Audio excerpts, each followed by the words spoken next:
Plenty of recruiting news from Under Armour Future 50. Locked On presents The Portal, the daily podcast covering college football recruiting and everything NIL. Part of the Locked On Podcast Network. Your team every day.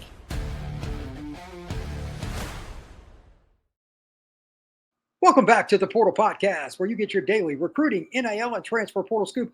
I'm your host, Brian Smith, longtime college football writer and recruiting analyst. Thank you for making the Portal Podcast your first listen each and every day. Truly appreciate you stopping in to get all your latest news. Today's show is brought to you by Game Time. Download the Game Time app, create an account, and use code LOCKEDONCollege for $20 off your first purchase.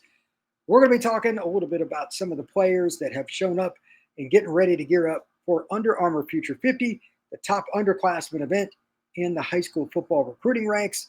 It's at IMG Academy. Top prospects from California, Texas, Ohio, Virginia, you name it. There's a prospect from one of those major states.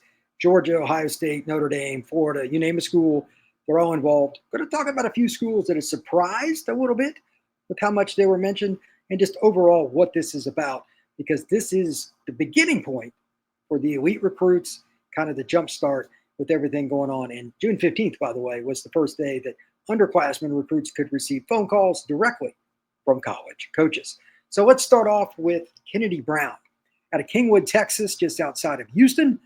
This kid is as built mentally and physically to be an elite recruit as you're probably going to find.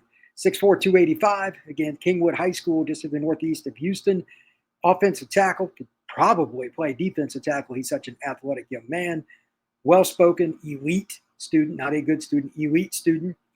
Across the country, he's got offers, you name it. Penn State, Notre Dame, Texas, Ohio State, anybody you can imagine, they've offered. But this is a kid that's just looking for the right fit for him. Texas might be the early leader, but I'm not sure I have met a young man that wouldn't fit a program, regardless of where it is, much better than Kennedy Brown. Really happy to have the opportunity to interview him today. I wish more kids were like him and were as thoughtful as him. His parents and everybody around him should be very proud of the way he's already turned out. He's very, very polished.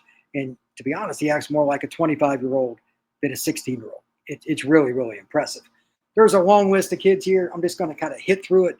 The internet connection where I'm at here in this hotel is at best spotty, so I'm going to rush this a little bit. We'll talk more about it on Sunday when I get back to the state of Alabama. But Julius Jones Jr., yes, the son of Julius Jones, former Notre Dame and NFL player.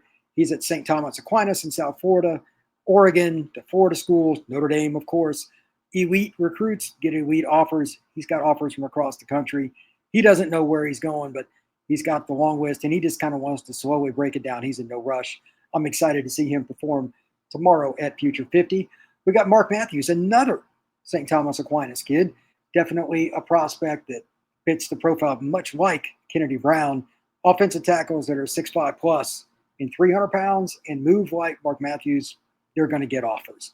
You name it, he's probably got the offer from that program. Oregon, Nebraska, the Florida schools, most of the SEC, Big Ten, he has those offers. Great kid, another guy that's probably a long, long way from making a decision, but he's going to be an early impact guy, probably a top 10 recruit nationally. Asani Gales, the kid that actually attends IMG Academy. He's from the greater Los Angeles area. His dad played at Stanford from 97 to 2001, and his brother is now a player at Harvard. This is a kid from an athletic family, and academics are very, very important. Washington, Penn State, USC, and schools all across the nation are recruiting him. The Huskies have done a really good job. That's a school to watch. Victor Scott, running back out of Lancaster, Texas, on the south edge of Dallas. Lancaster is one of the best programs in the Lone Star State. This is a kid with another very wide, I don't want to just say wide girth, but like as wide as it's going to get pretty much, list of schools. Arizona State, Clemson, Baylor, like it's all over the place. And with the first school out of his mouth was Florida State. So it's really just all across the country. And that's really a theme for college football recruiting right now. Kids build relationships with coaches, and distance from home, it used to be a big factor. Not that much. Most of the kids that I spoke to today, and almost all of them, I asked, hey, does distance matter? They'll say, maybe a little, but I'm going to go where I feel comfortable. That's almost like an automatic line if not to the word, pretty darn close. And this is another young man kind of looking at it from that perspective. He'd be cool if he went to Baylor or Florida State, open-ended. And this is a kid that's also very, very athletic, one of the better running backs in the class of 2027. Speaking of running backs, Amir Brown from Rollsville High School in Raleigh, North Carolina. He's put together 5'11", 205, and this, again, he's got 2 more years of high school being class of 2027. Texas, Oregon, Notre Dame, Clemson, North Carolina. He's got all the offers. Watch out for the Longhorns and the Irish. They've built really good relationships with him, but a long way to go. Great kid, very, very personable. He's got a great future ahead of him. Joshua Dobson, another kid out of the greater North Carolina area from the Charlotte part of the state. I think that A&M right now, based on talking to him, might have the best relationship. And we're going to talk about Texas A&M a little bit later too. But Joshua Dobson, A&M, Tennessee, South Carolina, Duke actually has done a good job. Florida, all kinds of schools are after him. He's going to have an offer from pretty much every school in the country. He's got some length to him, got a really good break on the football. Joshua Dobson will be an elite recruit. Elijah Haven, Dunham School out of Baton Rouge. Big quarterback, very cerebral. I had the opportunity to talk to him about going to the Dunham School. He could have went to more tradition-rich programs. He felt the fit was right for him. And that kind of speaks to his recruitment for college as well. He's got a good relationship with Sloan at LSU, but programs across the country are recruiting him. Florida or Oklahoma or anybody else could end up with this kid. He's going to take his time. He's going to go through the process and be smart about it. He's not really worried about trying to make a hasty decision. Very smart kid, very well-spoken. Haven's a really nice guy to be around. Easton Royal, another kid from Louisiana that actually lives in Slidell, just across, about, I'd say 25 minutes or so from New Orleans, about that area. Lake Pontchartrain, he lives just across that bridge. But he goes down to Brother Martin in New Orleans, and he's a really, really good receiver. It's going to be hard to beat out LSU. He made no bones about it. His family's pretty much died in the wool LSU people, but he's going to give other schools a chance. We'll see where that one goes. Zane Rowe, this is a kid that lives in the greater Dallas area, been a pass rusher, been a guy that's been heavily recruited for a long time. He actually got his offer from Georgia in 8th grade. That's pretty impressive, by the way. But he's at Geyer High School in Denton, Texas, just north of Dallas. That's another elite program. It's one I've been to before. Great, great program. I think he's going to be a strong side edge. He's put together. You can tell he's put in time in the weight room at Geyer. Their weight room is pretty much like an NFL weight room.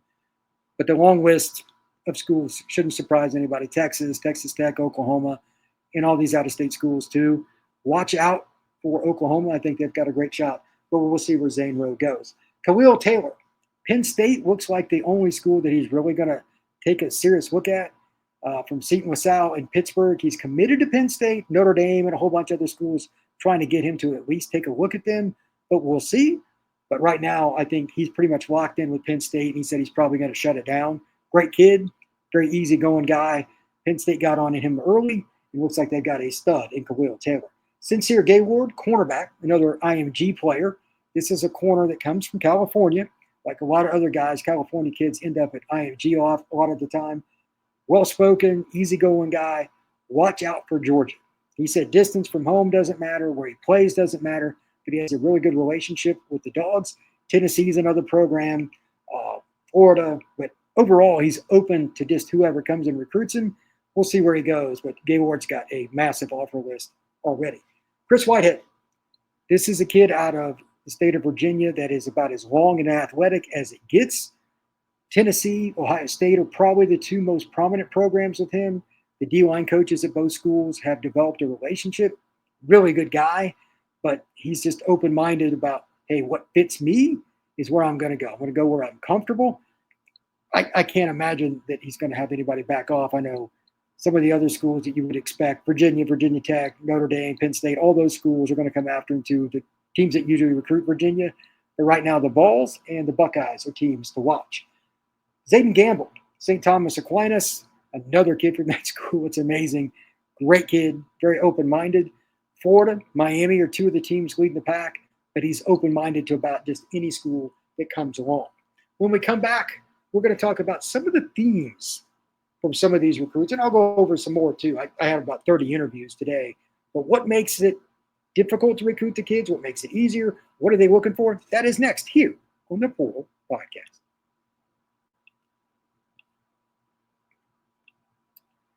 Have you ever decided at the last minute to head over to the ball game with some friends or some family? Maybe it's game day. You suddenly realize, you know what? Let's go and check out a ball game. That's exactly where Game Time comes in. It's the easiest way to grab last minute tickets without all the stress. With the money you save on tickets, you can splurge on other things like the food, the drinks, merch, or even invite some of your other friends along to help you have a better time with the bigger group. Game Time makes all of that possible. Game Time makes buying tickets fast and simple. Prices on the app actually drop as the game gets closer to the first pitch, and they've got incredible last minute deals, clear seat views, and a lowest price guarantee that makes you not worry about anything like you would if you just showed up at the gate. Game Time is also the most important part for me. I say this all the time. I am not a guy that believes very much unless I see it, and they allow you to do that with this app because you can click on your seat and see your seat view. Literally, where are you to the pitcher's mound, home plate, etc. That makes it very cool with Game Time. Take the guesswork out of buying tickets with Game Time. Download the app, create an account, and use code LOCKEDONCollege for $20 off. Terms apply. Again, create an account and redeem code LOCKEDONCOLLEGE for $20 off. Download the Game Time app today. Last minute tickets, lowest price, guaranteed. Thank you once again for making the Portal Podcast your first listen each and every day. I truly appreciate you stopping in to get all your latest recruiting news here on the Locked On Podcast Network. Please hit that like button and subscribe today. Let's talk about a few more kids that I just mentioned. I had over 30 interviews and trying to keep up with all this from just a couple hours ago. It's a lot of info, but there were so many good players there today. It's just incredible. Justin Weeks, defensive lineman that I think is going to be very good. He's at Pace Academy in the Atlanta area. That's a kid that fits the profile of a strong side defensive end or somebody might grow into a defensive tackle. Seeing the kids live, by the way, really helps. It's one thing to look at a piece of paper and see height and weight, but when you see with your eye how their frame is, how they're built, you get a better idea. That's a kid that I think could go to a lot of schools. Georgia Tech, Georgia, and a whole bunch of programs are after him, but it's pretty early in his recruitment. Let's see here. Xavier Hassan's a kid that's a great kid out of Cardinal Gibbons High School in the Charlotte area, or excuse me, not the Charlotte area. Which one is it? He's in Durham, North Carolina. My apologies. That's a kid that's another DB that can pretty much pick his school. Easygoing, well-spoken kid.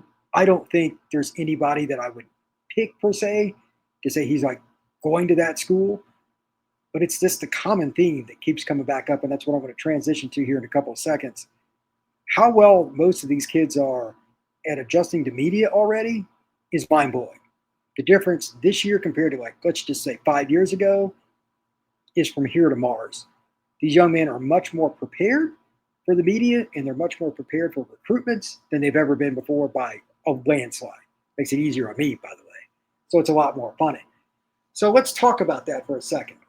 I'll have more videos and all kinds of things, YouTube shorts and videos at the Locked On the Portal X handle and on TikTok and everywhere else over the next couple of days, because we're going to have a skills competition at this event, and we're going to have all kinds of one-on-ones and stuff. I'll have plenty of videos coming up, by the way. But for now, there's a few things with the recruitments that I'm seeing that are standing out. Relationships are always number one, and I would say to kids, hey, take relationships aside. What's the most important thing to you besides that to help you figure out which one school is going to be your place? The most common answer was development, but also how they fit into the environment at the institution itself, / like their majors and their environment in terms of they wanted a bigger school, a smaller school, and just how comfortable they are at that campus, especially if they've already been. Sometimes I got kids that would kind of bring up something that made it obvious which schools they were talking about. But comfort is still a major factor. It's been that way for 30 years. And I think that's the case now, too. It's just changed a little bit because of NIL. That's important, but it's not as important as some people think. NIL gets you into the final group. Relationships are always number one. The comfort kind of being at that school, because you got to be there 3 to 5 years. And then finally, the development. Hey, can they get me to the National Football League? Can they help me maximize my talents on the field and off the field? All those things are collective to help a young man pick a school. It's complex, and every kid's a little bit different on what they want. Georgia might be the right school for some kid at a high school that's a prominent program, and the guy that he plays next to, Georgia may not be the fit at all. And these kids know that, and they have to work it out themselves. It's really a lot of fun to cover. Now let's talk about a couple of the other things that are attached with it.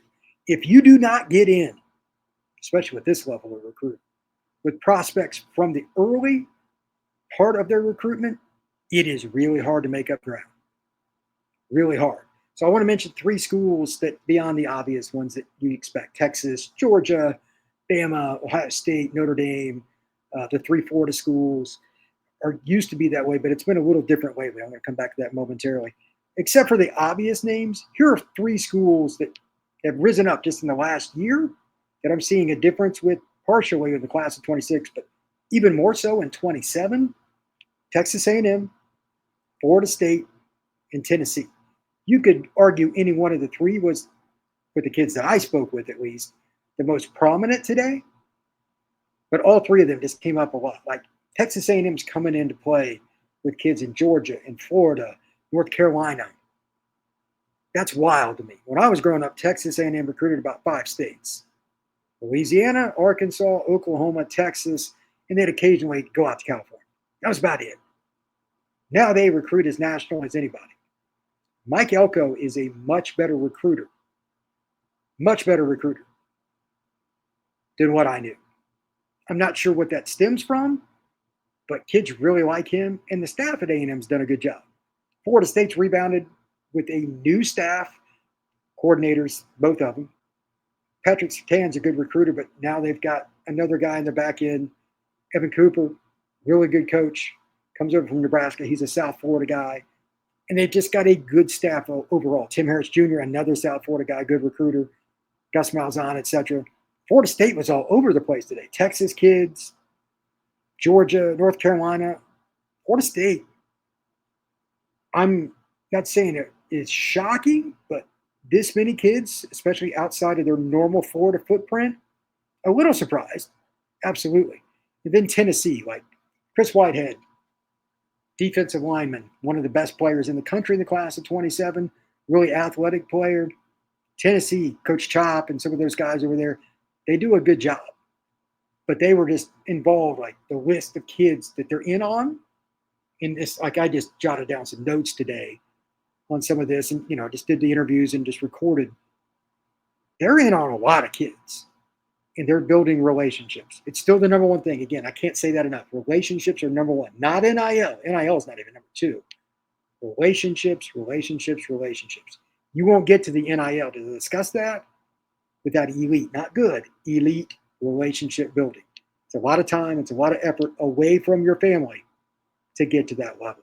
So I think that's a lot of fun to discuss, and it's a lot of fun to get involved with and try to learn about these kids early on. But when we come back, I want to talk about a few predictions in why the college football playoff and the expectations also impact recruiting so much. That's next here on the Portal Podcast.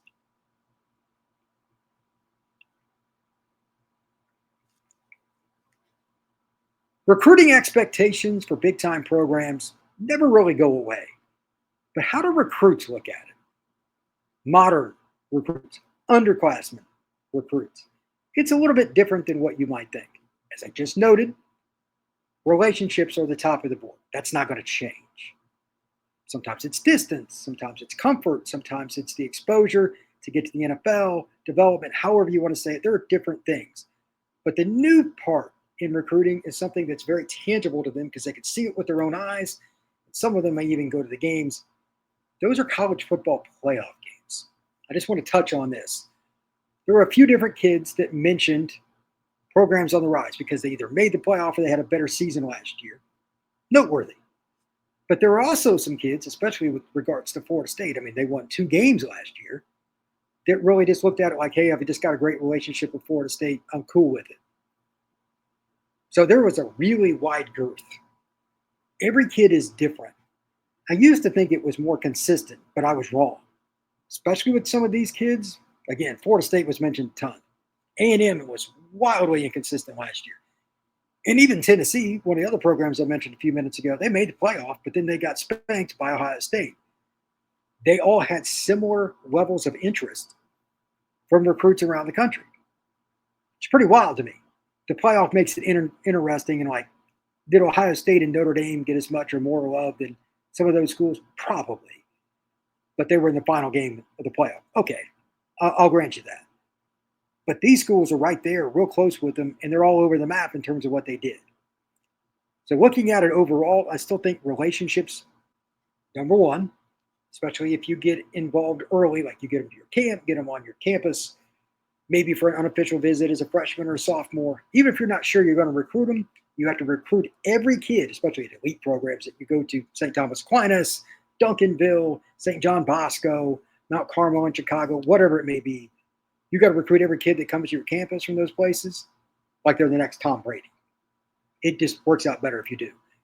To that end, you're going to have more success if you consistently get them on campus. And a lot of the kids that I spoke with today, they're talking to these guys about not just football, but these coaches are talking to them about getting better at life, academically, socially, what it's like to leave home, what they should be doing when they go to camps, go to different places to learn. Those are the guys that probably get the most respect from college football recruits.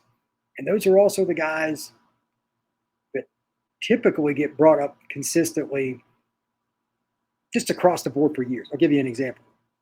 Frank Wilson from LSU, one of the most famous recruiters in college football history, had a guy bring him up today. And to be honest with you, it shouldn't be surprising. If you follow LSU or even just Southeastern Conference football, you've probably heard of him.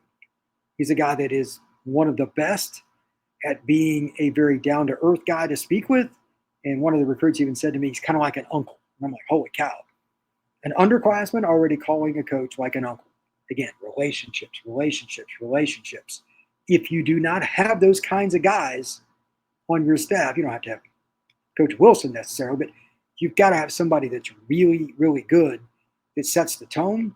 It can help you in so many different ways. So college football playoff and all that's important, but relationships are first. And the playoff can help you get over the top, or at least trending in the right direction. To that point, in talking to some of the kids about like Florida State and some of these other schools, they want to see improvement for programs that didn't hit their mark last year, or somebody that's still building. Ole Miss came up a few times. That's definitely a program kids are kind of intrigued by. If they have another really good year, like if they're on the cusp of the playoff, South Carolina, all those kinds of programs, I would say that there's a better chance that they're going to get some kids, sure. But they've also positioned themselves at the beginning of these recruitments to even put themselves in a position to be successful at the end. And that's, to be honest, the most important part of recruiting. You cannot win big unless you start early in today's game. These kids know who offered early. A lot of them can almost tell you to the day, like off the top of their head. Relationships, relationships, relationships. With that, I thank you very much for tuning in. As I said earlier, I'm going to have a lot of YouTube shorts and different stuff on TikTok, Instagram, etc. Just different videos from the event. We're going to have one-on-ones, skills. I'll have some photos. It'll be a lot of fun, and I'll have some more recruiting scoop over the next several days from Under Armour Future 50. It's one of my favorite events of the year. It is fantastic. We will see you again soon here on the Portal